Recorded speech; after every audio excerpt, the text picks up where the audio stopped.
"Brand me yours. Don't leave me," she begged at auction. One human raised a finger. The Grand Auction Hall of Narration 3 was designed to feel clean and official, but it carried the weight of cruelty in its silence. The walls were tall sheets of glass, polished until they reflected the bright ceiling lights like mirrors. The rows of seats rose high in sharp tiers, filled with men and women who never spoke above a murmur.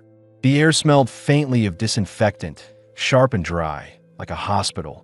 On the circular platform in the center stood Celera.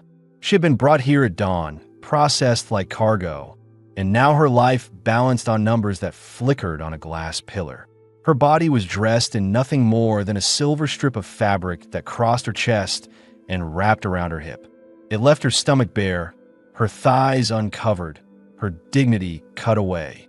She knew the design was intentional, meant to make her stand still while strangers judged her like an object. Her orange skin caught the hard lights in the room, glowing warmer than the lifeless glass around her.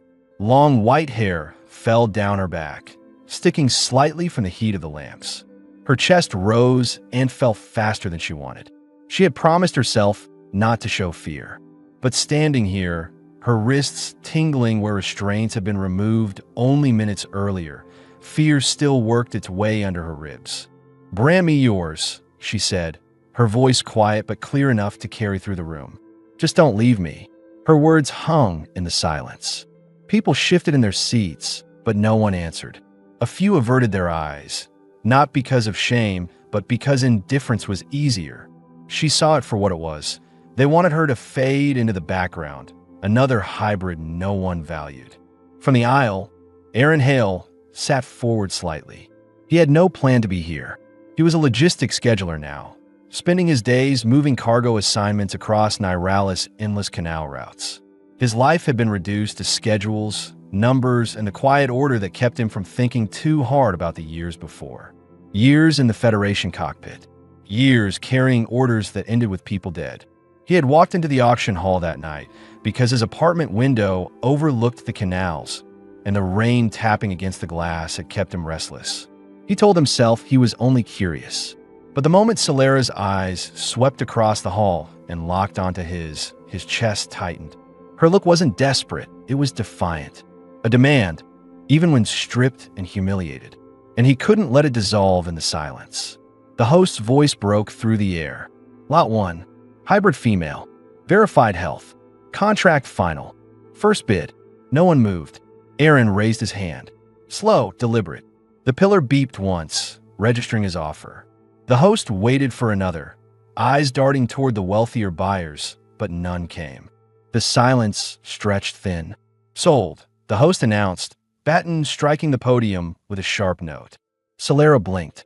Her knees weakened for a moment, not with relief, but with shock.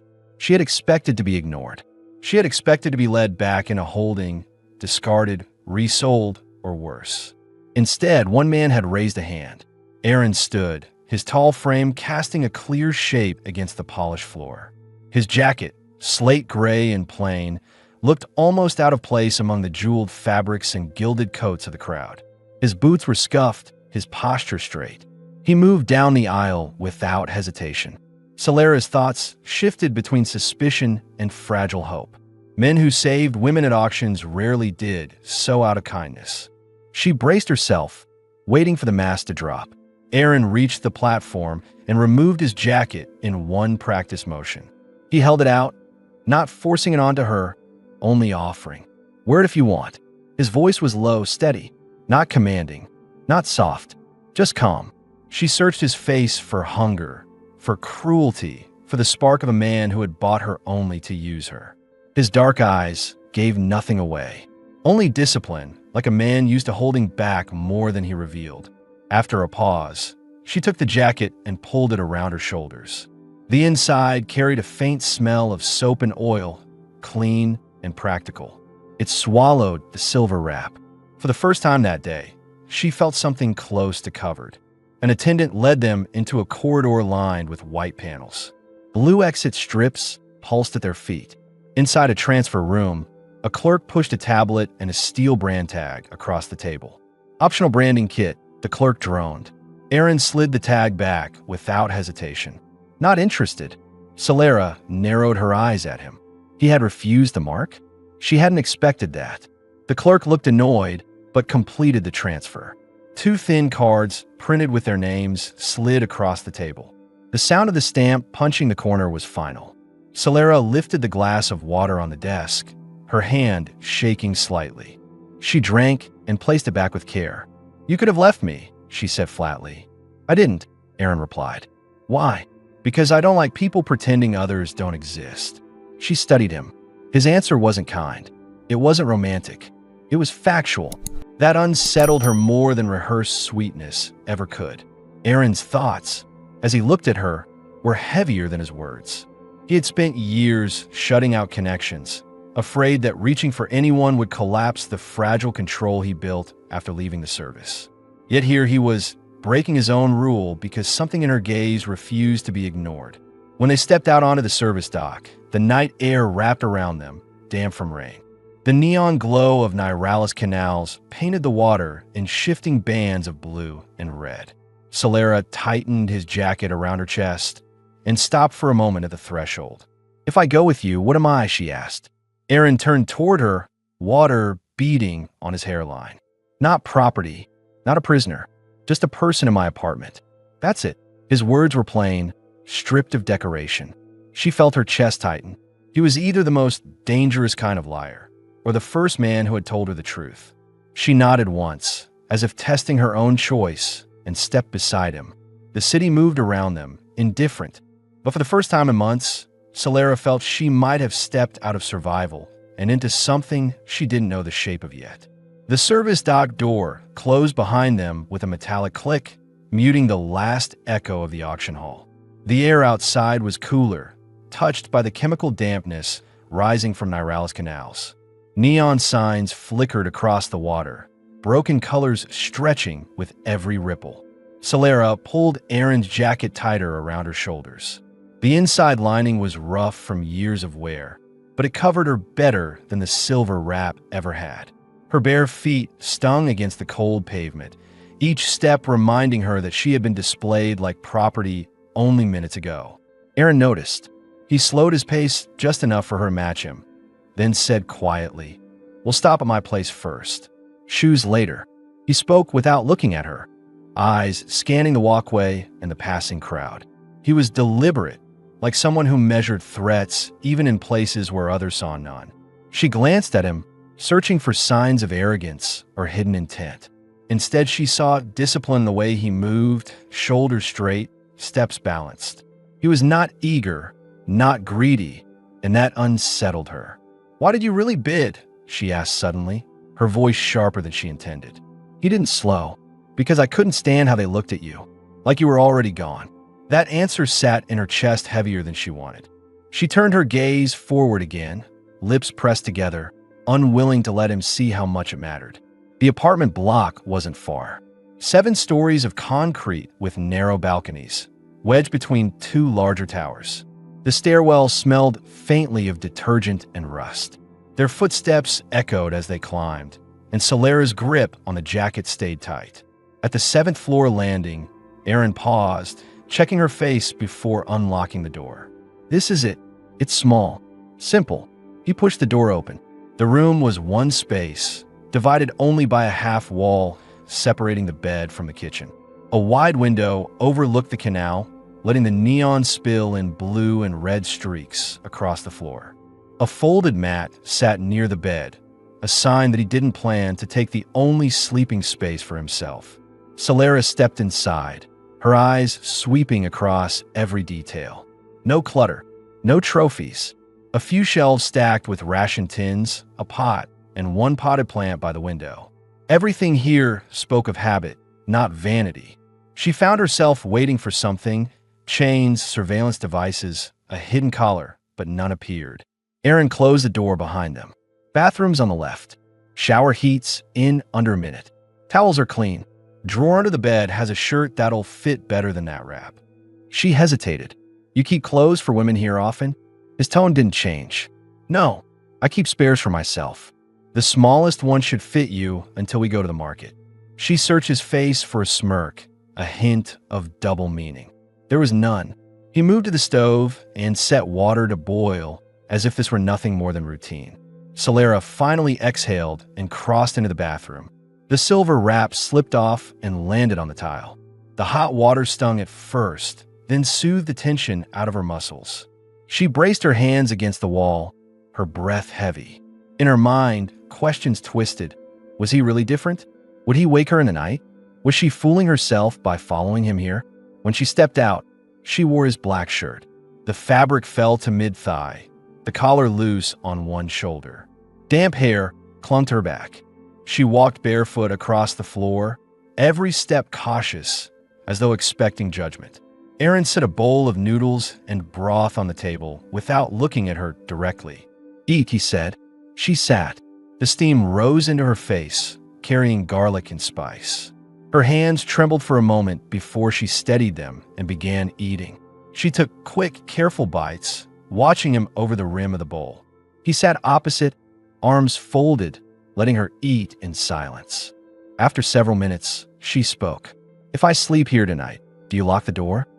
"No," he answered immediately. "If I wake up and you're gone, I won't be. Why should I believe that?" His gaze met hers, calm and steady. "Because I don't make promises I can't keep." Her throat tightened. She looked down at the bowl, hiding the small shake in her breath. When she finished eating, Aaron set out the bedding. He unrolled the mat beside the bed and spread a thin blanket across it. She watched, narrowing her eyes. "You're not sleeping in the bed?" "You are," he said simply. Suspicion flickered again. "You didn't buy me to use me." "No," he paused, then added, "I won't touch you unless you ask me to." The room went silent. Her heartbeat quickened, not from fear but from confusion. Every man before had wanted something first. This one waited. That, more than cruelty, unsettled her. She climbed into the bed and lay on her side, facing the window. He turned off the main light and lay on the mat below, arms folded behind his head. The neon from outside painted both of them in dull blue. Minutes passed in silence. Solera's hand drifted toward the edge of the bed, hanging uncertainly in the dark. Aaron noticed. Without speaking, he reached up and let his fingers rest lightly against hers, not gripping, only there. She hesitated, then laced her fingers through his. Her body relaxed for the first time all day. She closed her eyes. For once, she didn't fall asleep with fear at her throat. Morning came with pale light pressing through the wide window, cutting soft lines across the floor. The hum of the canal below was steady, mixed with faint voices of early workers moving freight along the water's edge. Solera stirred first. She lay still for a moment, her hands still tangled with Aaron's from the night before. The contact was small but real, and the memory of not pulling away made her chest tighten. She eased her hand back, testing if he would react. He didn't move, only opened his eyes slowly, calm, as if he had been awake already. She sat up on the bed, the oversized shirt shifting over her thighs, and looked around again. The room was plain, practical, not the lair of someone hiding chains. There were no surveillance locks, no brand tools, just a shelf with ration tins, a kettle on the stove, and a folded jacket hanging on a chair. For the first time since leaving the hall, she allowed herself to believe this might not be a trap. Still, one thought pressed sharp in her mind. Why would a man with no use for her spend money to take her out of there? Aaron rose from the mat, standing with unhurried movements. His hair was slightly disheveled, his shirt wrinkled from sleep, but his posture remained steady. He went to the counter and filled a kettle with water. The click of the burner was the only sound for a while. Then he spoke without turning. "There's bread and dried fruit. Not much else until I get my next ration delivery." Solera crossed her arms under the shirt, watching him closely. "You said last night you don't lock doors. But what stops me from walking out right now?" Her voice carried both challenge and curiosity. He glanced over his shoulder, his expression unreadable. "Nothing. You could leave, and no one would stop you." He poured water into 2 mugs, steam rising. "But if you walk out with no papers, no shoes, and no credits, the city will grind you down before the end of the week." He set 1 mug on the table and slid it toward her. "Staying is safer, but that's your choice." She picked up the mug, warming her hands on it, and narrowed her eyes. "So you expect me to be grateful?" "No," he said flatly, sitting across from her. "I expect you to decide what you want." That answer disarmed her. She had prepared for pity, for authority, for a quiet demand for obedience, but not for choice. Her chest tightened with unease, not because of danger, but because of the possibility of freedom, something she hadn't rehearsed. She leaned back in the chair and studied him more openly. "You weren't supposed to be at that auction. Why were you really there?" Aaron took a sip from his mug before answering. "I don't sleep well when it rains." Walked past, saw the doors open. I went in. His eyes met hers. "Didn't expect to see you there. But once I did, I couldn't let them decide what happened to you." Solera's throat tightened again. That restless curiosity, a man wandering in because of rain, had changed the course of her life. She tried to push it aside, needing to feel control. "What you exactly? You don't act like a merchant." He studied her for a moment before answering. "I flew for the Federation. A long time ago." He didn't expand. His jaw tightened slightly, a signal that some parts of his past were locked away. "Why stop?" she pressed. He shrugged once. "Enough years of following orders. Enough years of being told who should live and who shouldn't. I wanted something quiet." That answer hit her harder than she expected. She recognized the tone of someone who had walked away from a role everyone else expected him to carry until death. She respected it, even as she distrusted the simplicity. They ate the bread and dried fruit in silence. The food was dry, but after weeks of auction rations, it tasted solid, real. She finished quickly, hunger pushing past her guarded pride. Aaron noticed, but didn't comment, and that restraint unsettled her as much as anything else. After the meal, he handed her a plain charcoal skirt from a folded stack. "This should work until we get better clothes." She hesitated, then slipped it on beneath the shirt. The fabric was rough but sturdy. She turned once, testing the fit. For a moment, the image in the window reflection startled her. She looked less like a commodity, more like a person who could walk the street without stairs. When she caught Aaron watching her through the reflection, she bristled. "You're quiet. What are you thinking?" He met her gaze directly. "That you look more like yourself now." Her chest grew tight at that. She forced a scoff, but it lacked strength. She folded the shirt neatly and placed it on the bed. "If I stay, you need to tell me the rules. You said last night there would be boundaries." He nodded. "No locked doors. No brands. I cook, you clean up. I don't touch you unless you say I can. You don't open the window when the rain alarm's active. It triggers fines.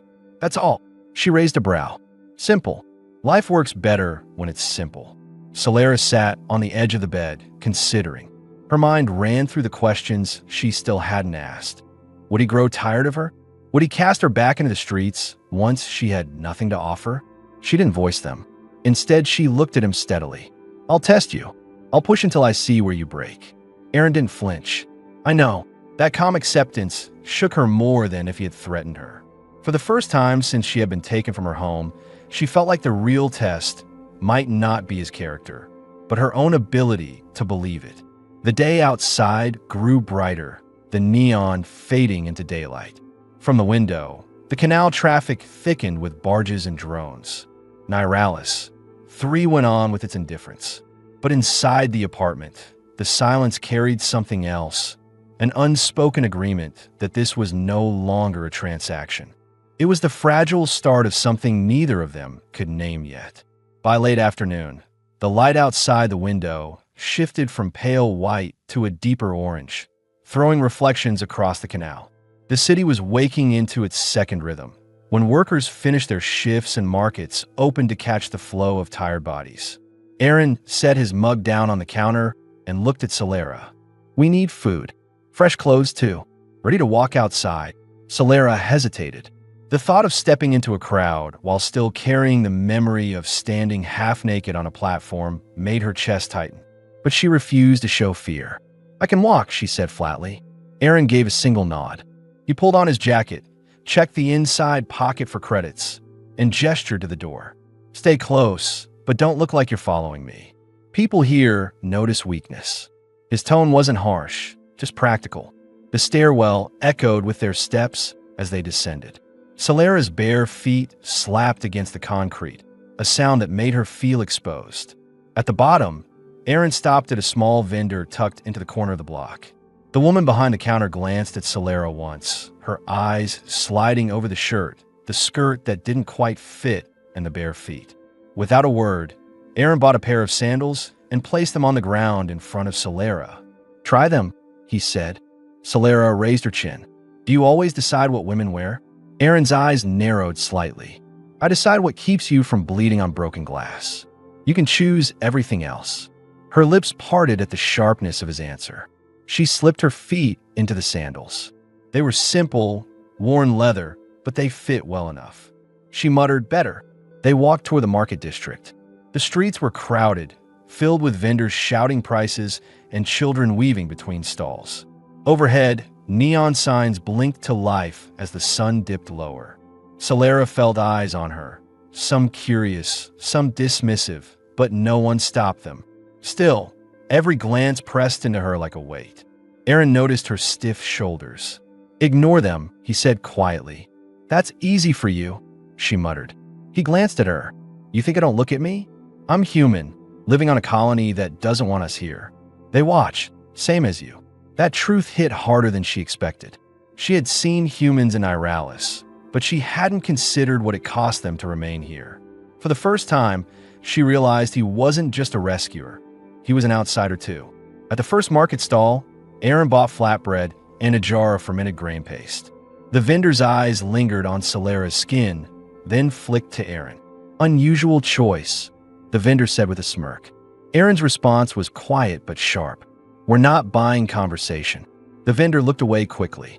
Solera's chest tightened, waiting for him to scold her, but he didn't. Instead, he moved on, handing her the string bag filled with food. "Carry it if you want," he said. She slipped the strap over her wrist. The weight grounded her.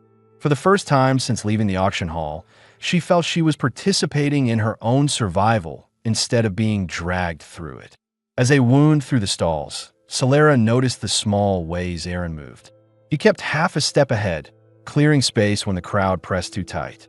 He never touched her, but his position made it clear where she could walk safely. It wasn't ownership. It was protection. The difference mattered. On a narrow stair that connected the lower walkway to the upper plaza, a group of teenagers blocked their path, laughing and pushing each other. One of them smirked at Solera, his eyes lingering. "Nice pet you've got there," he said to Aaron. Aaron stopped, his expression calm, but sharp enough to silence the laughter. "Move!" The smirk faltered. The boy stepped aside, muttering something under his breath, but the group dispersed. Solera's stomach clenched, bracing for Aaron's anger to turn on her. Instead, he started walking again, his voice steady. "People will test us. Let them. Don't waste your breath on it." She looked at him, trying to reconcile the man who had bought her with the man who refused to treat her like property. "You didn't defend me," she said, testing him. "I did," he replied. "I defended our right to walk." "That's enough."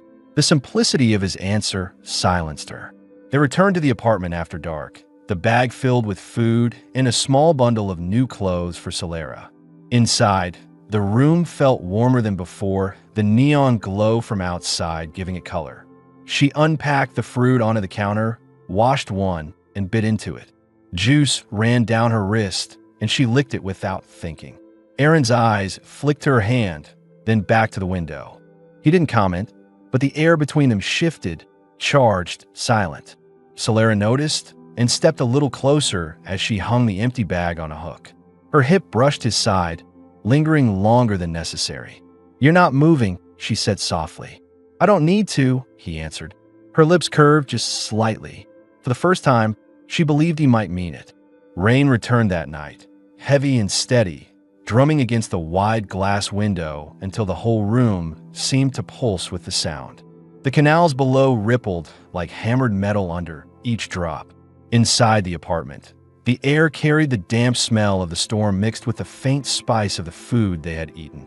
Solera sat cross-legged on the bed, wearing the loose black shirt Aaron had given her, the hem brushing against her thighs. Her white hair, still damp from her earlier shower, clung to her neck. She kept her eyes on the window, but spoke without turning. If I were clean, if I wasn't something taken from an auction floor, would you still keep me? The question hung between them. Aaron sat at the table, reviewing work schedules on a slate, the blue light casting shadows across his face. He set the device down slowly, not rushing, and studied her profile. This isn't about clean, he said. His voice was steady, factual.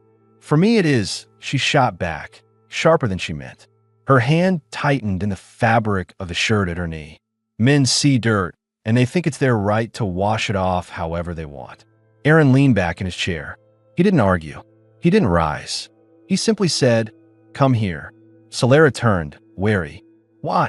"Because I want you to hear this without distance between us." Reluctantly, she slid off the bed and crossed the room. She stopped a step away, arms folded, chin lifted as if daring him to prove her fears right. Aaron's gaze stayed on her eyes. "I'm not going to use you," he said. His tone was direct, not gentle. He let the words sit heavy. Solera searched his face, hunting for a crack, a flicker of hunger, a hint of smugness. Instead, she saw discipline. The same control she had noticed since the first moment he raised his hand in that hall. Her voice dropped. "What if I use you?" She moved closer, close enough that the fabric of her shirt brushed against his arm.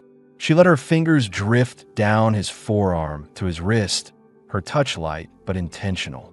Her pulse beat fast against her throat. Aaron glanced at her hand, then back to her eyes. "Then we'll talk about why," he said calmly. His refusal to react, his refusal to take what she offered, unsettled her more than if he had grabbed her. "You're impossible," she whispered, a mix of frustration and relief. The storm rattled against the glass, filling the silence. Solera stayed by the table, her hand still resting against his arm, waiting for him to slip, to claim, to break his own word. He didn't. He only reached up, removed her hand gently from his wrist, and set it back at her side with care. "I want you to feel safe here, even if that means testing me." Her chest tightened. The steadiness of his voice, the lack of hesitation, was too much. She pulled back a step, turning toward the window, hiding the way her breath shook. Later, when the lights dimmed and they settled to sleep, Aaron unrolled his mat again on the floor beside the bed. Solera lay on her side, facing the window, the sound of rain softening into a background hum. She kept her hand near the edge of the mattress. After a long silence, Aaron's fingers reached up again, resting lightly against hers without gripping. She closed her hand around his, this time without hesitation. Her eyes shut, her breathing slowed. The tension in her chest eased as she drifted into sleep. For the first time in years, she did not dream of cages or collars. She dreamed of silence, of steady hands that didn't take what wasn't offered. Morning broke clear, the storm gone. The canals below glittered under hard daylight, barges moving steadily, their engines humming low against the water. Inside the apartment, the smell of boiled grain porridge mixed with sharp herbs filled the air. Aaron stood at the counter, stirring with slow, practiced motions.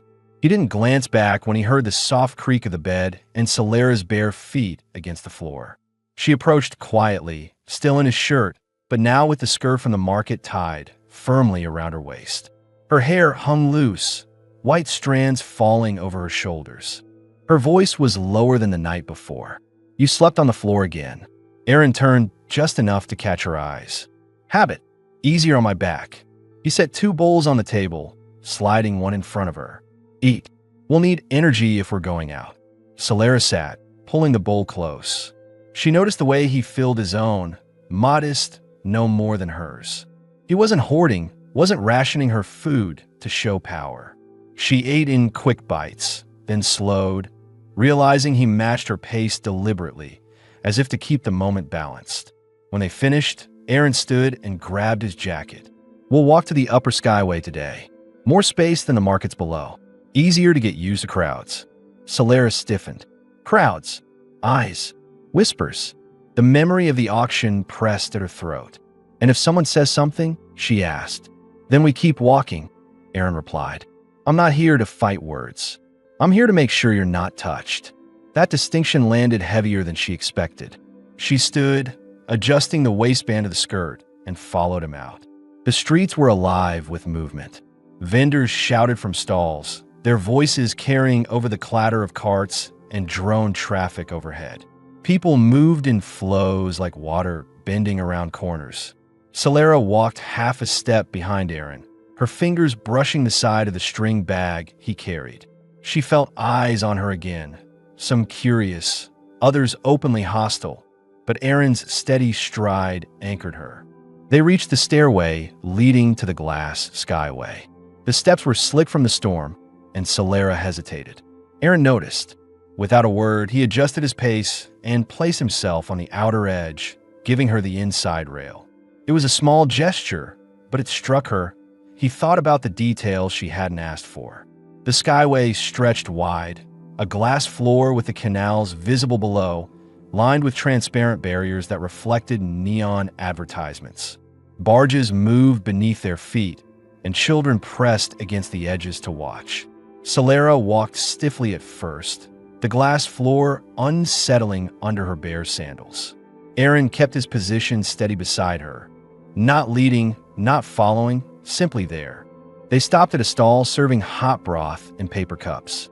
The steam rose in thick clouds, carrying the scent of spiced root and charred onion. Celera wrapped her hands around the cup, savoring the warmth against her palms. For a brief moment, she allowed her shoulders to relax. The moment broke when a delivery boy rushed past, his shoulder striking her arm and tipping the broth onto her knuckles. Celera flinched, not from pain, but from the sudden contact. Aaron caught her wrist immediately, steadying it. His voice was firm, directed at the boy. "Watch where you're going." The boy muttered a quick apology and hurried off. Aaron released her wrist slowly, scanning her expression. "Burn? No," Celera said, too fast. Then her tone sharpened. "Don't ask me that in front of people." Aaron met her eyes, gave a single nod. Noted, the word was simple, but it carried weight, a promise to remember. They continued along the skyway, settling on a low stone wall that overlooked the water. The air was fresher here, carrying the faint smell of fried dough from a cart nearby. Celera bit into a piece, crumbs falling to her lap, and glanced at him. "You said you flew for the Federation. Why leave it behind?" Aaron leaned on his elbows, eyes scanning the horizon where glass towers cut the sky. Enough years taking orders that didn't sit right. Enough nights staring at ceilings and not sleeping. Quiet felt like the only choice left. Celera studied him, chewing slowly. "And now you sleep?" "Better," he said. Her eyes narrowed. "Because I'm here?" He didn't look away. "Yeah." The answer landed in her chest like a weight. Not romantic, not dressed in sweet words. Just true. She turned her face away quickly, pretending to watch a barge glide under the skyway, hiding the heat that rose in her cheeks. As the day drew on, the crowds shifted, thinner now, more casual. On a narrow overpass where the view opened wide to the water, Celera slowed, her steps dragging. Then, without a word, she slipped her hand into Aaron's. He didn't tighten his grip or comment. He just let their strides adjust to each other, side by side. People walked past them, indifferent, eyes forward. That indifference made the gesture feel larger, a choice made openly in a world that would never celebrate it. Celera glanced at Aaron's profile, waiting for him to break the silence, to mark the moment with some claim. He didn't, and that, more than anything, made her heart pound. The apartment was quiet when they returned, the neon from the canals pulsing faintly through the window. Aaron placed the bag of food on the counter, careful in his movements, as if the rhythm of normal chores steadied the air between them. Celera leaned against the frame of the window, arms folded, her eyes on the reflections outside. Her mind was restless. The way she had held his hand on the skyway kept replaying, each memory circling back to the same question. Would he ever claim her, or would he keep standing at a distance? When he finished storing the food, Aaron washed his hands at the sink and dried them with a towel. The silence stretched. Celera pushed away from the window and stepped toward him, her bare feet soft against the floor. She stopped directly in front of him, close enough that the fabric of his shirt brushed her thighs. Her chin lifted, her eyes searching his face. "If I say take me, do you?" Aaron didn't look away.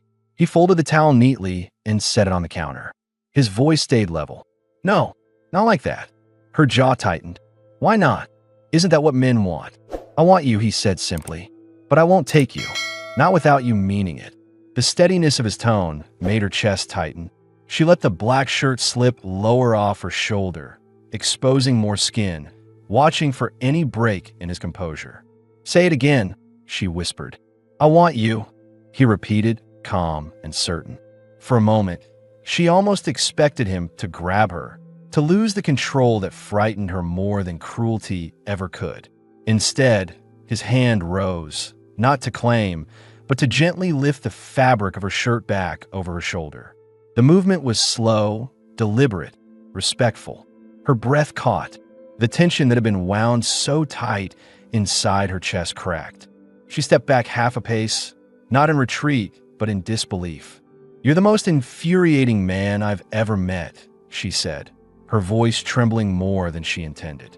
Aaron said nothing. He only watched her, his presence steady, his restraint louder than words. She turned quickly and climbed onto the bed, tucking her knees under the blanket. She left space beside her, a silent invitation. "Stay," she said, her voice low. Aaron switched off the light and crossed the room. He lay on top of the blanket beside her, close enough that she could feel his body heat, not touching. Their faces were only a hand's width apart in the dim glow of the city outside. Solera reached out, brushing his jaw with 2 fingers. The stubble scratched lightly against her skin. She pulled her hand back, tucking it under her cheek. Her voice was a whisper. "Don't save me. Be with me." Aaron answered without hesitation. "Okay." The words settled heavy, not a promise of rescue, but a promise of presence. Solera closed her eyes, her breathing evening out. For the first time, she wasn't bracing for betrayal. She was bracing for something she had never allowed herself to imagine. Trust. Morning light crept across the floor in sharp white lines. The city outside was already alive. The hum of barges on the canal, vendors shouting as they set up their stalls, the faint metallic clatter of delivery carts on the walkway below. Solera blinked awake first. She lay still, realizing Aaron hadn't moved in the night.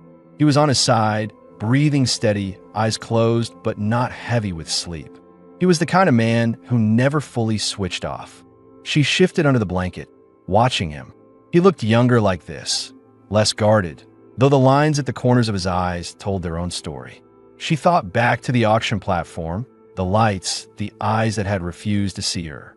A single raised hand had cut through it all, and now, here he was, close enough for her to reach. Aaron's eyes opened slowly. He didn't startle. He just studied her face. "You were staring," he said, voice rough from sleep. "I was deciding something," she answered. "About me?" She nodded. Her pulse quickened, but her voice stayed steady. "Yes, about whether I'm still afraid you'll throw me away once I stop being new." Aaron propped himself up on one elbow. "And I think you won't." Her throat tightened as she said it, because admitting belief felt more dangerous than any cage. He didn't argue, didn't try to prove her right. He just said, "Good." The simplicity of it broke through her last layer of doubt. By midday, they walked to the civic registry. The plaza outside was bright, the air carrying the smell of fried grain from nearby stalls. People crossed in steady lines, glancing but never stopping. Aaron led her inside a glass-walled office where clerks processed contracts and filings. The woman behind the desk barely looked up. "Service. Partnership filing," Aaron said.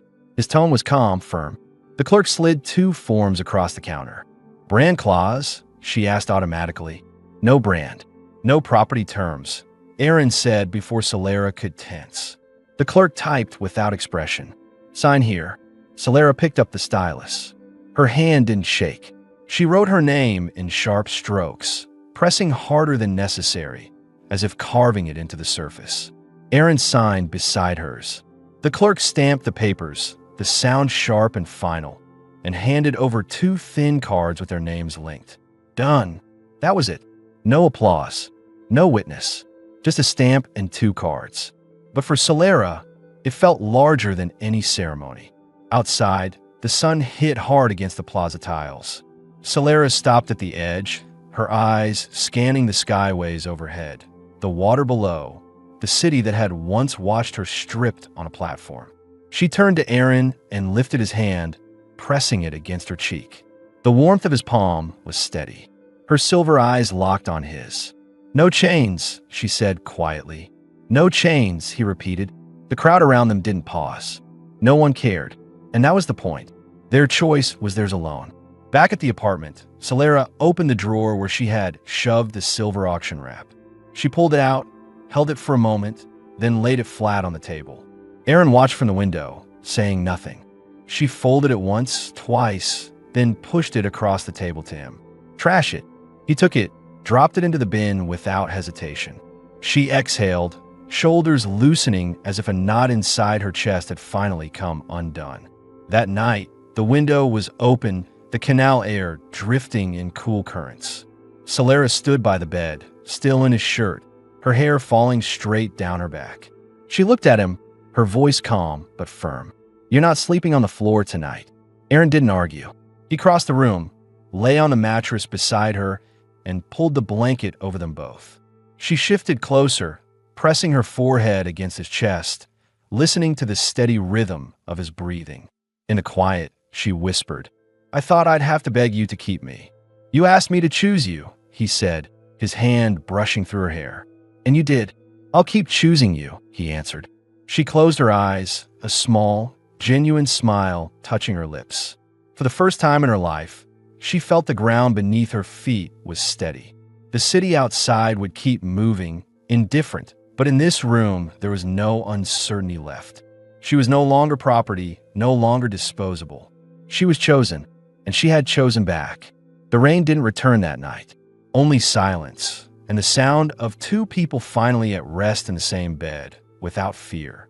Days had passed since the registry, and life had begun to take on a rhythm that felt natural. The apartment no longer seemed bare. Fresh fruit sat in a bowl on the counter. A spare shawl hung by the window where Solera liked to watch the canal lights. Shoes, once absent, now rested neatly by the door. The space no longer looked like a cell for one man. It looked lived in, shared. That evening, the air carried the faint warmth of cooked grain and the quiet hum of barges drifting below. Solera sat on the bed, legs folded beneath her, her long white hair brushed smooth over one shoulder. She wore one of the new skirts from the market, but Aaron's shirt still hung loosely across her frame, collar slipping down to reveal the curve of her shoulder. Her eyes followed him as he set 2 cups on the table and crossed to her without hurry. "You don't pace like other men," she said softly. Aaron raised a brow. "Pacing wastes energy." Her lips curved. "You always say that." Then quieter, "But I like it. You never make me feel rushed." He stood before her now, close enough that she could feel the warmth from his body. For a long moment, they didn't move. The silence between them wasn't awkward anymore. It was charged, expectant. Solera reached for the hem of the shirt, tugging it loose at her thighs. "I don't want distance tonight," she said. Her voice was steady, but her chest rose and fell faster. Aaron studied her face, not the shirt. "You're sure?" "Yes." She placed her hand against his stomach, fingers brushing the edge of his belt. "I'm sure." He exhaled once, slow, as if releasing the last of his restraint. He pulled the chair away from the bed with one hand and sat, knees brushing hers, his presence filling the space without force. She leaned forward, resting her forehead against his, her breath warm between them. For the first time, she kissed him, not testing, not to provoke, but because she wanted to. The kiss was unhurried, lips pressing firmly, then pulling back just enough to catch her breath. Aaron's hand came to rest at her hip, steady, deliberate. He guided her onto his lap, the skirt gathering around her thighs. Her arms wound around his neck, and she pressed against him, her heartbeat loud against his chest. Each touch felt like an answer to a question neither of them had dared to ask before. Clothing became an afterthought. She lifted the shirt over her head, letting it fall onto the bed. He unfastened his jacket and pulled it off, dropping it to the floor. Their bodies met with no space left between, warmth and skin replacing silence. Every movement was careful but certain, no hesitation, no second-guessing. Celera closed her eyes when his hands traced the line of her back, her breath catching with each slow pass of his palms. She whispered against his ear, "Don't stop." It wasn't a plea born of fear. It was desire, pure and certain. They shifted onto the bed, tangled in the blanket, their breaths roughening as they found each other in a rhythm that felt as natural as breathing. The world outside, the canals, the neon, the constant hum of the city, faded until only the sound of their hearts and their shared gasps filled the room. When at last the urgency gave way to stillness, Celera rested her head against Aaron's chest, her hair spilling across him. His arm held her close, steady and strong, his breathing slowing. She traced small circles on his skin with her fingertip, her voice quiet but firm. "You didn't just keep me, you chose me." Aaron pressed his lips against the crown of her head. "And I'll keep choosing you. Every day." She smiled, not small or cautious, but wide and real. For the first time, she let herself believe the words completely. The night settled around them. The window was open, the air cool, carrying the faint smell of rain. No fear remained, no chains, no questions left unspoken. Just two people, bound not by ownership or survival, but by choice and by love that had finally found its place.